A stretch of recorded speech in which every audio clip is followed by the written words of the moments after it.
9 గ్రామాల పరిస్థితి ఏంటి? నాకు తెలిసి పాలన అక్కడే ఉంటది, ఎక్కడ? అమరావతిలో. అవునా? మిగతాది ఎక్స్పాన్షన్ అనేదంతా కూడా ఇప్పుడు కట్టతనే కొత్త కడతనే అన్ని అక్కడే అంటున్నారు. అవును. అది మేబీ విజయవాడ, గుంటూరు వీటికి రావచ్చు. ఫర్ ఎగ్జాంపుల్ క్వాంటమ్ వ్యాలీ అక్కడ కడుతున్నాడు, రేపు పొద్దున ఇంకొక వ్యాలీ ఏదో కట్టాలనుకున్నప్పుడు ఇప్పుడు వీళ్ళు ఏదో అప్పుడు నవనగరాలు చెప్పారు, ఆ నవనగరాలు లాంటిది వీళ్ళు నవనగరాలు అన్నారు అనుకోండి, ఇంకోటి కూడా ఒక ఇండస్ట్రీ వస్తుంది. అమరావతి రాజధాని, ఇప్పుడు ఈ అమరావతిలో ఎక్స్పాన్షన్ విజయవాడ, గుంటూరు, మచిలీపట్నం కలుపుతున్నామంటారు.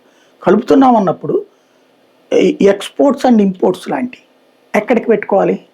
అమరావతిలో పెట్టుకుని మచిలీపట్నం తీసుకెళ్లాలా? మచిలీపట్నంలోనే పెడతాడు. కమర్షియల్ కాంప్లెక్సెస్ విజయవాడలో పెట్టచ్చు, ఇండస్ట్రియల్ గుంటూరు పెట్టచ్చు. ఇవి ఆటోమేటిక్గా జరిగాయి. ఇప్పుడు ఇలా పెట్టాలనుకున్నప్పుడు ఫర్ ఎగ్జాంపుల్ మీరు హైదరాబాద్లో అతను ఏం మాట్లాడుతున్నాడు పద్దాక, రేవంత్ రెడ్డి పెట్టుబడులు అదిగో ఇది వస్తున్నాయి అంటాడు. ఎందుకని? నగరంలో కాబట్టి. చెన్నైలో కూడా పెట్టుబడులు వస్తున్నాయి కదా, ఆంధ్రాకి కూడా పెట్టుబడులు వస్తున్నాయి కదా.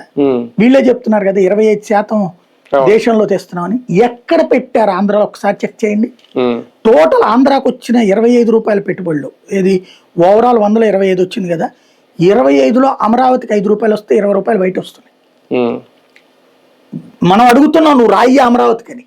నాకు వైజాగే కావాలంటున్నాడు గూగుల్, నాకు వైజాగే కావాలన్నాడు మైక్రోసాఫ్ట్, నాకు వైజాగే కావాలన్నాడు షిరిడి సాయి వాడు, నాకు వైజాగే కావాలన్నాడు లూలు వాడు. ప్రతి ఒక్కడు వైజాగ్ కావాలని. ఇక్కడ బలవంతంగా ఇస్తే వరుణ్ బజాజ్ వాడు ఒక హోటల్ కడతాడు, బలవంతంగా ఇస్తే తక్కువ రేటుకి ఇస్తే యూనివర్సిటీ కడతాడు. ఇక్కడ బలవంతంగా ఇవ్వాల్సి వస్తుంది, అక్కడ వాళ్ళు బతిన్లాడి అడుగుతున్నారు. ఏది అప్పుడు పోటీ?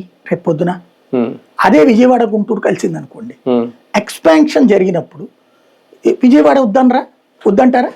ఎయిర్పోర్ట్ ఉంది ఇప్పుడు ఫర్ ఎగ్జాంపుల్,